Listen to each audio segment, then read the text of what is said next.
When you come into your kingdom, Jesus, remember me.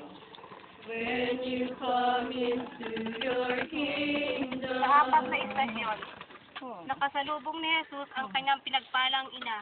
Sinasamba at pinupuri ka namin, O Kristo. Sapagkat sa pamamagitan ng krus ay sinakop mo ang mundo. Panginoon, hindi ikaw lamang ang nagdusa sa pagsakop sa akin. Pinagdusa rin ng aking mga kasalanan ang iyong ina. Nakikita ko ang isang pangkat ng mga lalaki at babae na lumalapit sa iyong kinaroroonan.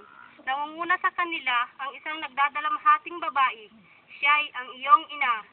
Inaalalayan siya ng isang lalaki, magiting at may dakilang puso. Hindi niya ikinatakot makilalang iyong tagasunod. Kahit isinisigaw ng mga kaaway mo ang kanilang pagkauhaw sa iyong dugo. Si Juan, ang iyong alagad ay may kagitingang ipakilala sa mga taong yaon, na ang kanilang pinahihirapan ay may isang kaibigan, at siya ang kaibigang yaon. Panginoon, tinawag mo ako sa lugar na ito, at dito'y inaasahan mong matutunan kong pangunahan ng iba, upang dalhin sa iyo. Kahit ako'y kamuhian at pagtawanan ng daigdig sa pagiging kaibigan mo, kasama ang iyong ina, ay gagawin ko ito. Panginoon, subalit ituro mo muna sa akin na ibigin kita at maging tapat sa iyo.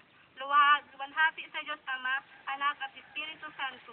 Para ng unang-una ngayon, magpakailanman at magpasulang hanggan siya nawa.